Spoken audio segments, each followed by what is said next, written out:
Amalagbara Ọlọ́run èmi náà lọ Mọ̀dínà tó bá ní November èmi àti ẹ̀dẹ̀ lájọ́ máa lọ.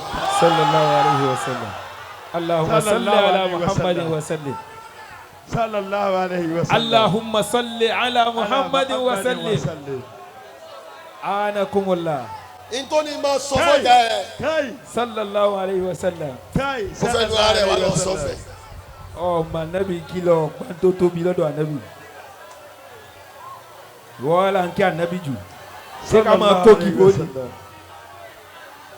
Bí Sallallahu alayhi wa sallam. ó ṣe ń wí bó ṣe ń sọ kó lọ bá ẹni tó ní gbogbo àwọn sífàtù yẹn kó lọ bá sọ níbẹ̀. Sallallahu alayhi wa sallam. ìyíhùn báwọn.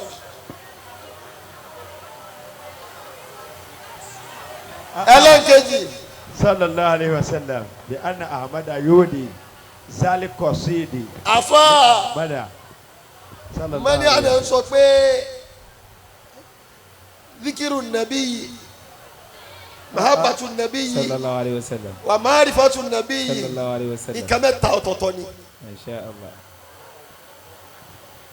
sọ́jí ma bẹ́ sọ̀rọ̀ nínú adírẹ́sì Muhammadiyya. Sallallahu alayhi wa sallam.